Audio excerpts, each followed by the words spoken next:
Ini ngomong harus cepat, tapi nggak boleh kecepatan. Kalau kita kecepatan, takutnya orang itu nggak ngerti gitu kan. Tapi kalau kita ngomongnya lambat, waktunya habis. Nah, itu yang benar-benar take time banget. Kita harus bisa ngaturnya. Wah, gimana nih? Saya merasa waktu karir saya di rekrutmen itu sangat-sangat stuck dan wah, gila nih banyak ilmu yang kalau memang kita orang yang suka challenge ya. Kok selama ini saya cuma masuk dalam zona nyaman dan saya nggak punya dapat ilmu dan sini saya ternyata banyak hal yang saya bisa lakukan.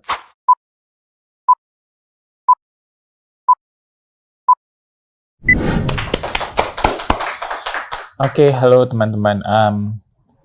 Selamat datang kembali dan selamat bertemu kembali dengan saya Flory. Kita bertemu kali ini di People Story.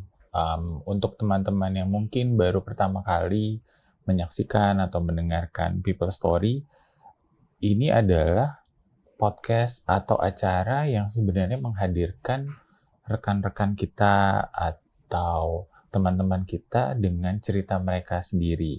Nah, kali ini akan sedikit berbeda karena bintang tamu atau narasumbernya itu adalah salah satu pemenang dari HR Smile 2025. HR Smile itu adalah salah satu ajang di mana sebenarnya berbagai macam bisnis pilar yang ada di Sinarmas, di organisasi kami ini, mengadakan suatu acara, berkumpul, sharing, dan segala macam. Cuma memang kebetulan pada tahun 2025 kemarin, itu kita melakukan acara namanya Excellence Award.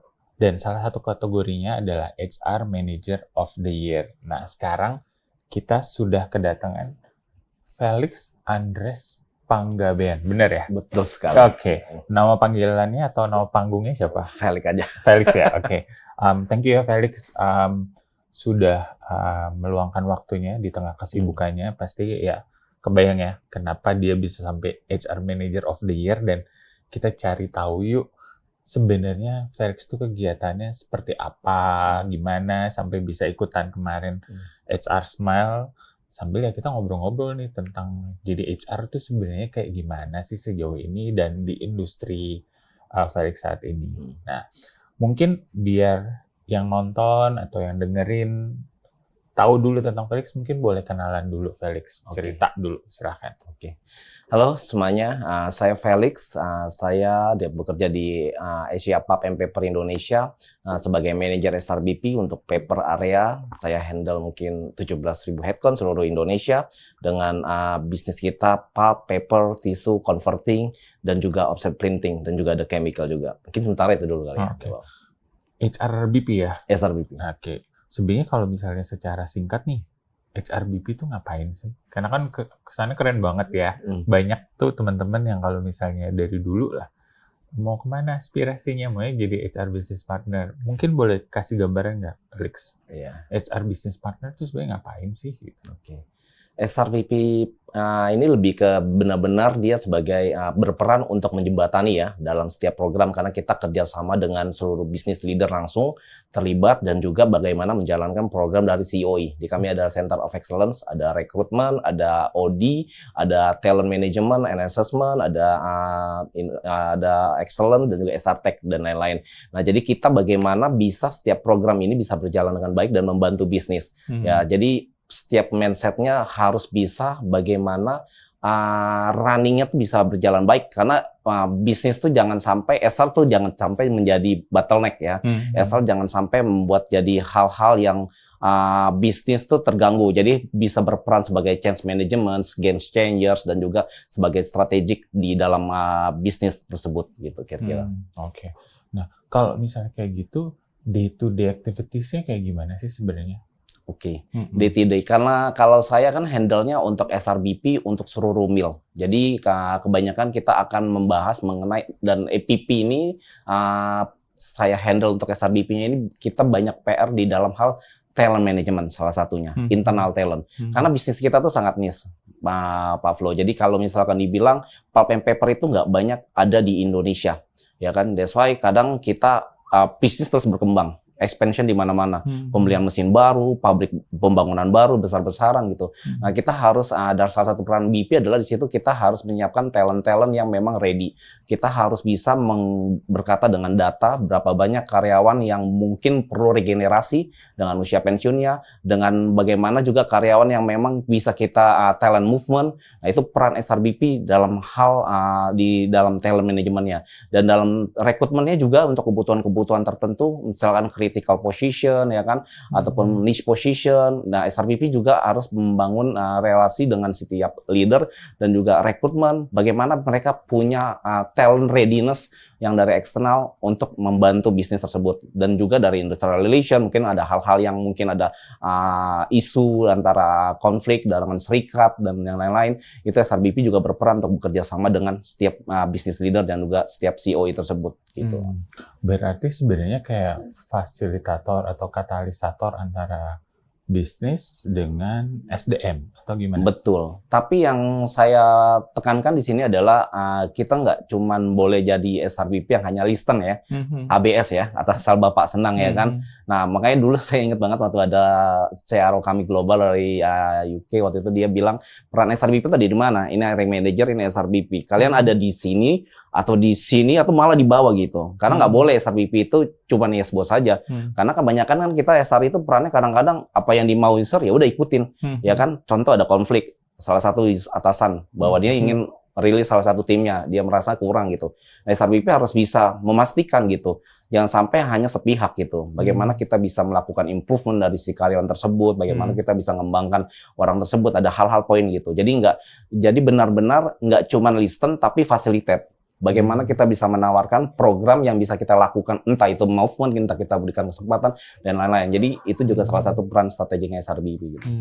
Oke. Tapi kalau misalnya peranan HR business partner itu sebenarnya mulai dikenal atau mulai diadakan itu sejak kapan sih? Di per SDM-an? Karena kan kalau dulu kan ya HR ya personalia, administrasi, absensi, payroll, dan segala macam. Nah, kalau dari perspektif kamu, setahu kamu, peranan HRBP itu mulai mencuat atau mulai muncul tuh sejak era kapan sih, Lex? Kalau pengalaman saya, kita ya mungkin kalau dibilang di EPP itu sejak dari 5 tahun yang lalu lah, kira-kira.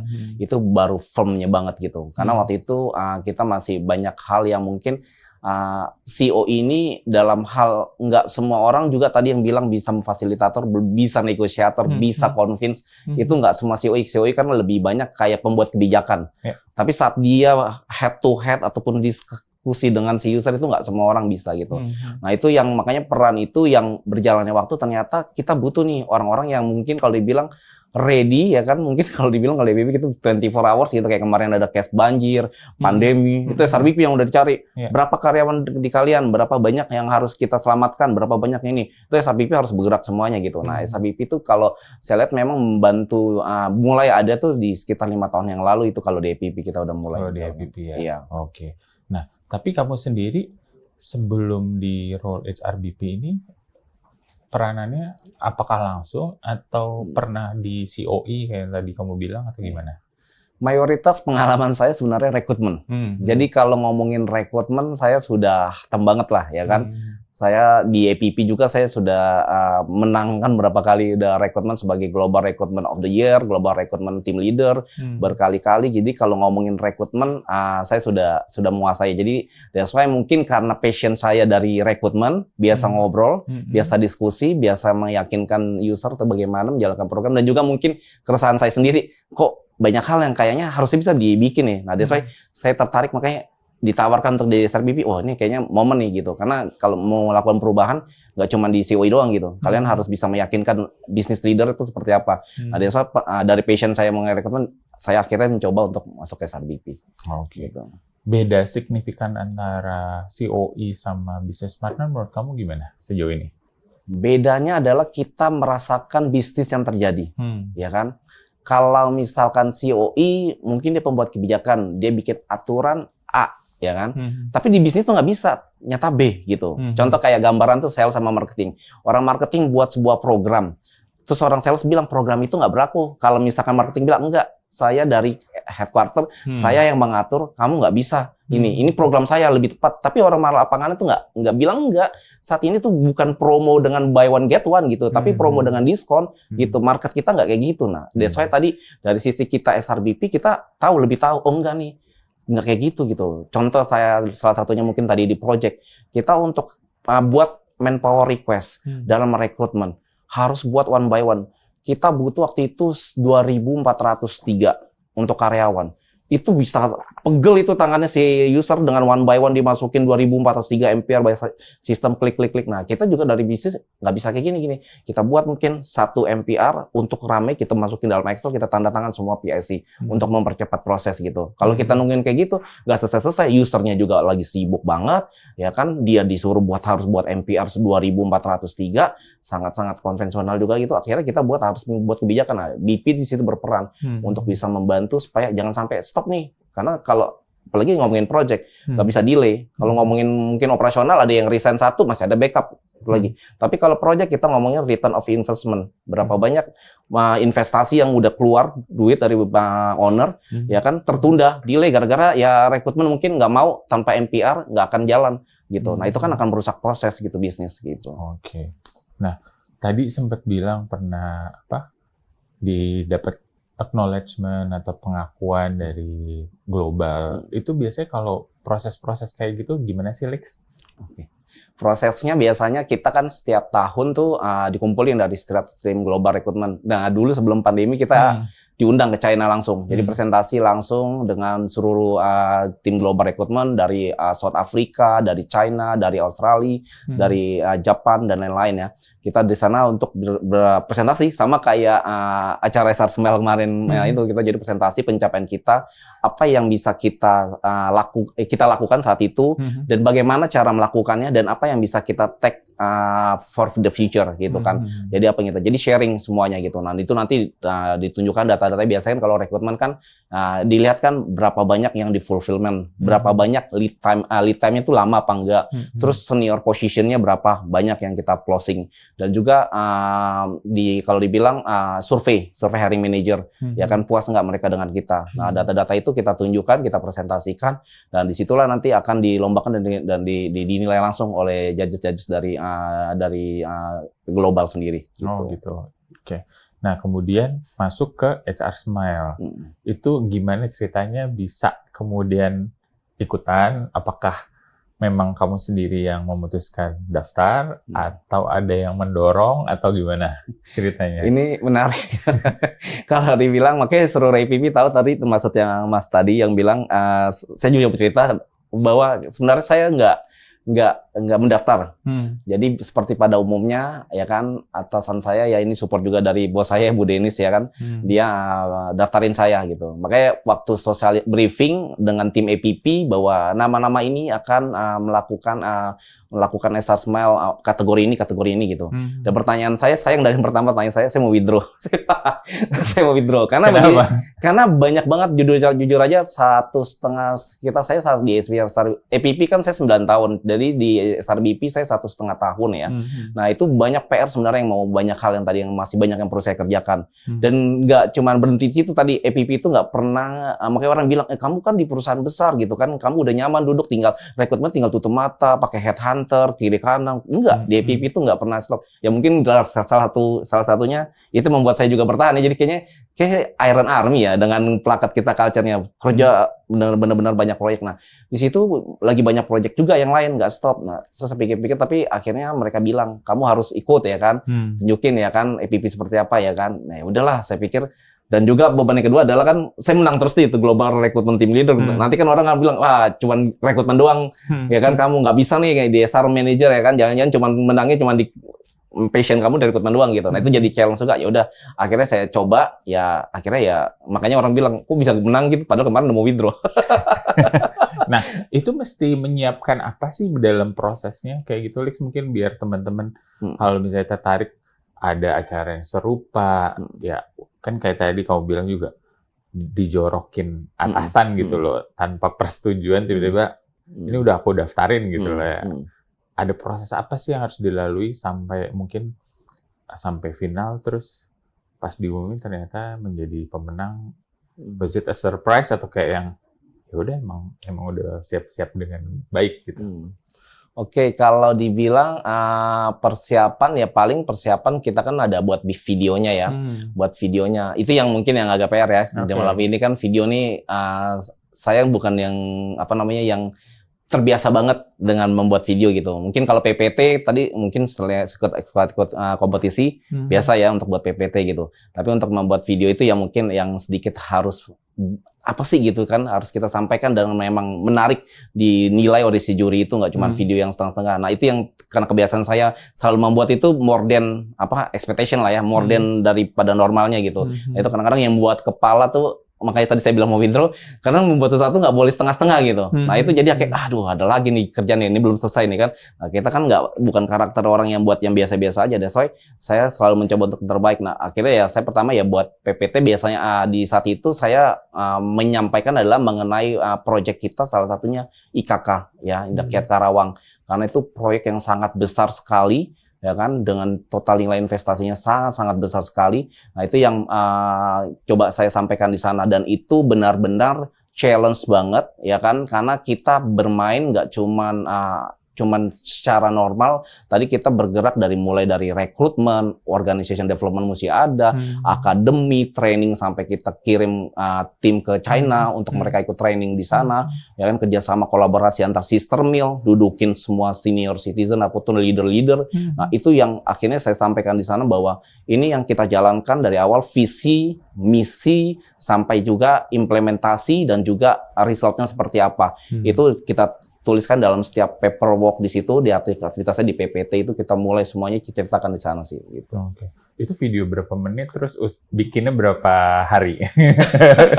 Kan kayak sama aja kayak PPT kan, sebenarnya cuma berapa halaman, tapi bikinnya bisa entah berjam-jam atau berhari-hari. Itu agak bikinnya semua sebentar. Saya orangnya tipe kali memang yang karena video ya kali ya, saya udah cueknya berapa kali ada tim saya.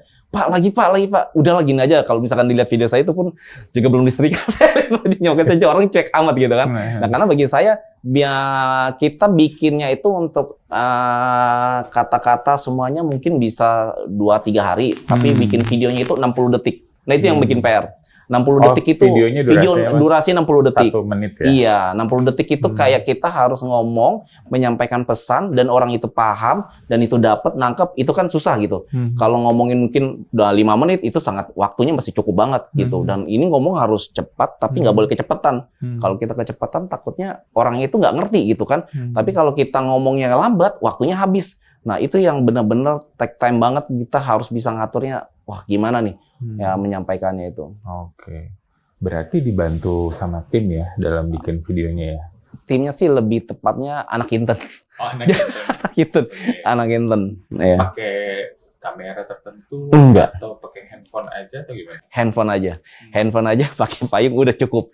Makanya saya juga amazing banget. Bisa ya ternyata ya. Bikin dari handphone ya kan, videonya keren. Terus saya juga baru tahu ternyata ada kayak running text ditaruh di sini kan. Jadi kita bisa ngebaca juga. Itu membantu sekali gitu kan. Nggak perlu ngapalin. Kalau dulu kan kita ngapalin 60 detik mesti step by step kata-katanya itu harus benar tepat. Ternyata bisa. Tinggal ngebaca gitu. Benar-benar teknologi itu sangat-sangat membantu sekali gitu kan. Gitu. Jadi belajar juga. Jadi belajar juga. Nah, terus pas di acara finalnya itu memang disaring hanya tinggal beberapa finalis atau gimana sih kemarin prosesnya? Kemarin, ini SR Manager of the Year, saya juga kan diumumin tuh dari total awalnya yang daftar paling banyak tuh SR Manager of the Year, kategori yang single individual contributor. Ada total 18 kalau nggak salah ya. Terus menurun jadi 5, dari 5 menurun jadi 3. Nah, 3 itu yang di Grand Final. Nah, pas di Grand Final mesti ngapain tuh waktu itu? Mungkin bisa cerita. Waktu di Grand Final, kita diminta pertama videonya muncul, ya kan. Terus kita di kayak testimoni lah ya, kayak misalkan nge-grab si audience. Karena kan juga ada 40% seingat saya itu di audience yang nilai, 60% itu judges-nya. Terus ada pertanyaan dari judges-nya juga, ya kan. Yang mungkin pertanyaan judges-nya yang saya happy adalah benar-benar eksternal gitu. Karena kan nanti orang dibilang ini pilar yang ini berat sebelah gitu kan. Enggak, gitu benar-benar eksternal dan profesional. Nah, saya bagus juga nih saya bilang kayak gitu. Otomatis kita nggak ada lagi saling nyalahin atau berpihakan gitu, nggak ada gitu. Eksternal waktu itu dari mana? Ingat nggak? Presiden Direktur Mercer sama Head Direktur HR dari Giant Pineapple. Jadi emang benar-benar nggak ada kaitannya sama Nggak ada. pilar bisnis Benar. kita ya sama sekali. Benar sekali. Gitu. Ada grogi atau gimana pada saat harus tampil di depan banyak orang menghadapi pertanyaan dari juri? Kalau grogi sih, karena tadi saya bilang pernah kompetisi yang di global, yang di kelasnya kan udah ekspat-ekspat, ya nggak grogi sih. Cuman pas saya lihat ternyata saya pas pikir-pikirin, pas mau terakhir itu, pas udah mau presentasi, wah ternyata ini semuanya benar-benar senior SR ya, gitu. Mereka lebih hebat dibandingkan saya gitu kan. Kalau yang kemarin mungkin kan kita kan tim-tim rekrutmen ya, memang udah ekspertis di bidang kita kan. Kalau ini benar-benar yang mana saya ingat lagi, saya ini baru 1,5 tahun ya, anak baru kencur nih kan, judul di dunia SR generalis, dari SR business partner gitu kan. Saya benar-benar bisa show di depan mereka itu sangat hebat sekali gitu kan. Makanya itu pas udah mau deket-deket mulai agak grogi tuh. Mulai deket udah mulai agak grogi. Berasa dingin tangan ya kan. Berasa dingin tangan ya kan. Kok begini nih saya bilang. Tapi udahlah saya bilang. Masa saya grogi, akhirnya ya saya coba motivasi diri sendiri, ya udah akhirnya ternyata berjalan ya oke lah gitu. Oke. Nah, kalau misalnya bicara setelah kemudian menang, ada bedanya nggak sih? Ada bedanya mungkin bangga ya, satu ya kan, kita bisa dapat lagi pengakuan lagi yang terbaru gitu. Tapi kalau dibilang ada bedanya karena ini jadinya kayak rutinitas, tadi saya bilang saat ini ada lagi proyek yang selanjutnya, ya kan. Jadi bagi saya tuh ya udah gitu, karena udah makanan hari-hari gitu. Mungkin yang bedanya adalah belajar hal yang mungkin dari pilar yang lain yang bisa saya dapetin ya kan, ngomongin teknologi segala macam, itu bisa kita terapkan di bisnis kita gitu. Jadi masukan ya. Jadi masukan gitu.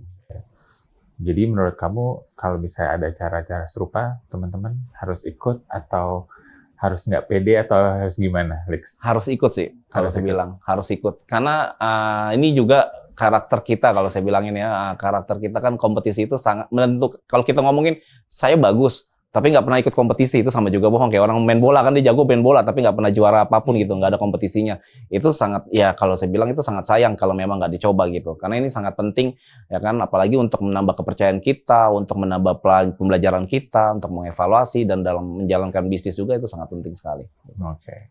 Tapi once sudah turun kayak kemarin menang global recruitment team lead dan segala macam, HR Smile balik lagi ke kerjaan biasa gitu ya. Seperti pada more projects, incoming projects. Saya juga penasaran nih, Lex. Kamu bilang tadinya awalnya recruitment, terus sekarang ke business partner. Dalam proses perjalanan itu ada orang yang membantu nggak sih? Dalam arti membimbing kamu, kasih masukan, sehingga kamu bisa mencapai semua hal tersebut tadi yang kamu ingat. Kalau di APP udah pasti ada, ya kan, atasan saya tadi mungkin ya Bu Denis ya kan, dia juga banyak memberikan jadi role model ya kan, dan juga mungkin ex dari CR yang lalu, mungkin Pak Markus yang sekarang di Asia Smart ya kan.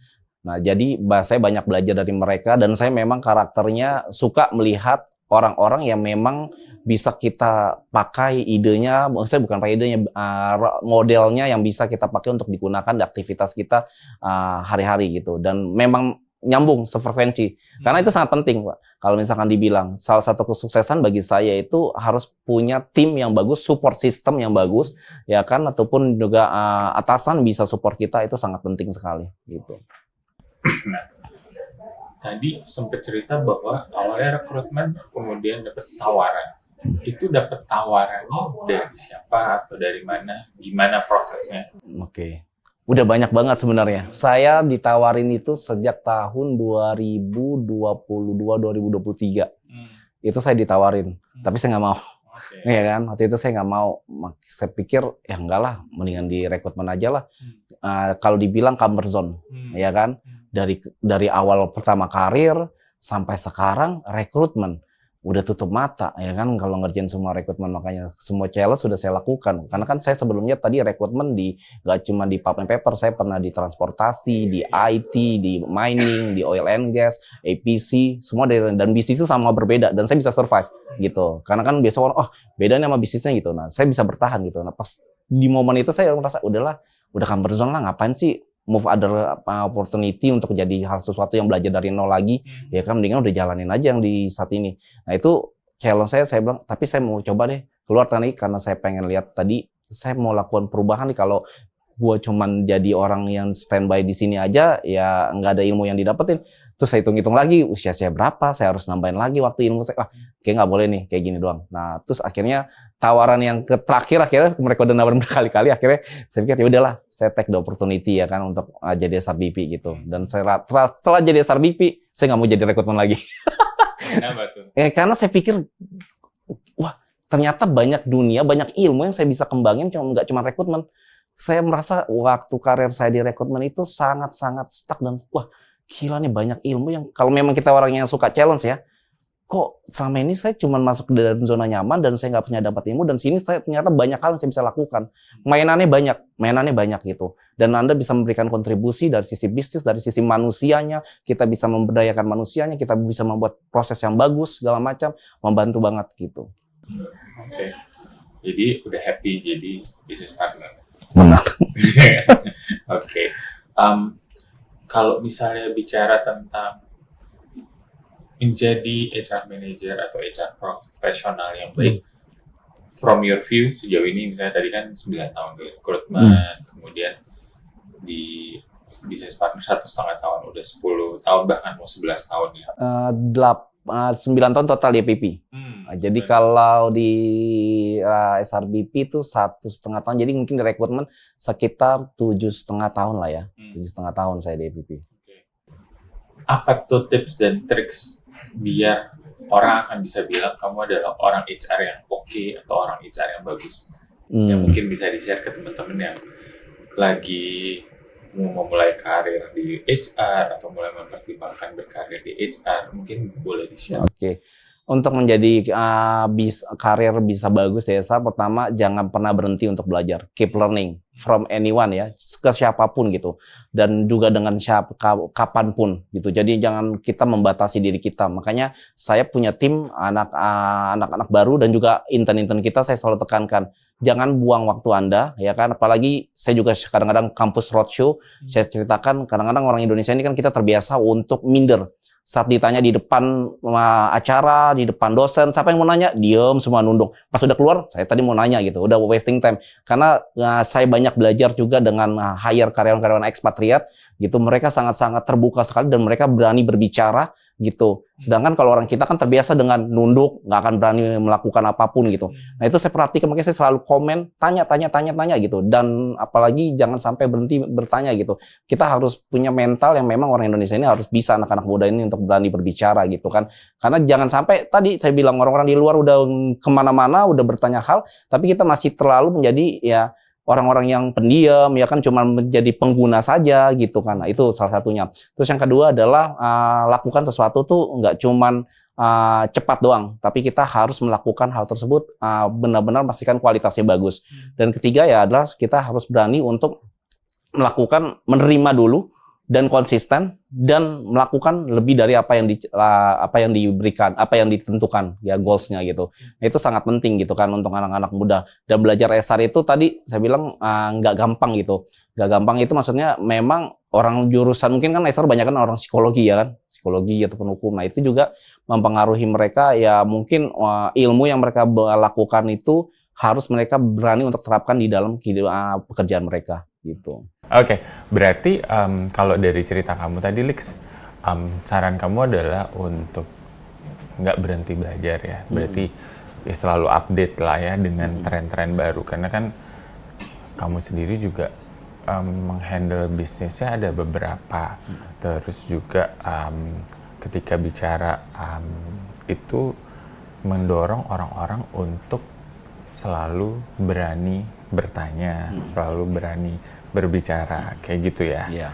Nah, tapi kan ada kondisi di mana sebenarnya nggak semua orang nyaman tuh kalau misalnya dihadapin sama orang yang nanya terus, yang selalu pengen tahu mulu. Nah, tips kamu ada nggak tambahan lagi kalau misalnya ketemu orang yang atau lingkungan baru di mana they're not comfortable being confronted atau being ditanya-tanya? Ya biasanya saya selalu sarankan untuk mereka bertanya dengan yang benar-benar yang penyampaiannya benar-benar enak ya gitu. Penyampaiannya benar enak, mungkin dengan kata-kata yang baik, bijak gitu kan. Karena itu sangat membantu. Benar tadi yang Bapak bilang bahwa kalau dibilang orang kadang-kadang nih nanya mulu gitu kan, ini ngerti apa enggak sih gitu. Nah, Atau ganggu. Gue sibuk gitu loh. Iya, agak sibuk ya kan. Nah itu bisa jadi gitu kan seperti itu. Nah makanya kembali lagi bagaimana kita membuat kata-kata ya kan, tata kata dan penyampaian itu harus benar-benar tepat ya kan, dan juga jangan berulang-ulang gitu. Pastikan memang kita ini mencatat gitu, karena bagi orang-orang, apalagi kalau kita tanyakan orang-orang sibuk ya, mereka kalau diulang-ulang mereka akan sangat risih sekali gitu kan, ini orang ngerti nggak gitu kan. Jadi boleh bertanya, mungkin saya garis bawahi, tapi benar-benar pertanyaan dan penyampaiannya juga harus tepat gitu. Tapi balik lagi kan di awal kan kamu juga bilang masalah komunikasi sama orang ya, untuk berani berhadapan sama orang, bisa handle karyawan, business leader dan segala macam. Itu ada persiapannya atau ya udah kamu jalanin itu semua sendiri? Karena kan orang bertanya kan, maksudnya Pasti. Aku tuh tertarik dengan HR, tapi kok HR kadang-kadang semengerikan itu loh, harus berhadapan sama orang, harus tadi meyakinkan masalah suatu project, proposal, inisiatif. Dari kamu gimana pengalaman kamu? Kalau saya biasanya pengalaman juga ini kalau dibilang saat kita, apalagi kalau misalkan berhadapan dengan C-level. Sometimes banyak orang bilang, kok berani sih ngadepin dia? Itu orangnya keras loh. Orangnya itu ini kok berani nanya sama dia gitu. Dia posisinya tinggi loh gitu.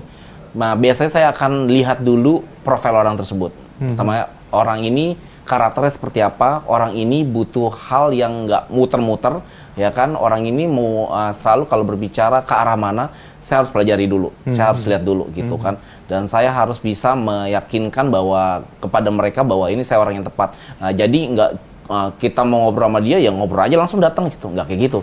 Saya harus menyampaikan apa yang mau saya diskusikan, orang ini karakternya kayak gimana, dan saya juga kalau bisa juga memberikan solusi. Misalkan kita menyatakan ada hal masalah gitu, plan A, plan B, plan C gitu. Jadi kalau that's why kita harus kenali orang tersebut itu seperti apa gitu. Jadi harus kita juga menghargai juga kan waktunya dia, privasinya dia. Jangan sampai kita sia-siakan. Nah, itu yang membuat saya banyak terbantu belajar. Akhirnya saya bisa mencapai goals ataupun diskusi ataupun jawaban saya mendapat jawaban yang tepat itu berdasarkan dari hal-hal yang saya pelajari dulu sebelumnya. Gitu. Oke. Berarti dukungan atasan juga, dukungan tim juga ya, sehingga akhirnya bisa mencapai titik sekarang. Oke. Teman-teman, ini juga sebenarnya walaupun APP nggak satu pilar dengan TechConnect, tapi kalau bisa ngelihat ya dari ceritanya Felix, ini karakter grit, collaboration, winning spirit-nya kelihatan banget. Gritnya tadi kan dikasih tantangan baru, dikasih project baru, diceburin atau dicemplungin sama atasan untuk ikut kompetisi. Winning spirit, kelihatan Felix orangnya nggak mau kalah. Justru ada kebanggaan tersendiri ketika berhasil mencapai sesuatu, dan tadi bikin video yang 60 detik, ternyata dibantuin anak magang, berarti kan, dan juga harus kok ketemu sama karyawan, harus ketemu business leader, bisa deliver peranannya sebagai HR manager. Ini kita kalau ngobrol kayak gini nggak berasa, sebenarnya pengen lanjut ya, tapi untuk kali ini terima kasih Felix waktunya, sudah meluangkan waktu di tengah kesibukannya. Thank you sharing ceritanya. Semoga makin sukses di HRBP, walaupun misalnya masih berasa masih junior, 1,5 tahun, tapi kan sebagai HR udah lebih lama juga ya. Kita say goodbye dulu, teman-teman. Terima kasih untuk cerita, untuk waktu hari ini mendengarkan cerita dari Felix. Kita ketemu lagi di lain kesempatan dengan cerita-cerita baru dari teman-teman atau tamu kita di People Story kali ini. Terima kasih, sampai jumpa. Sampai jumpa.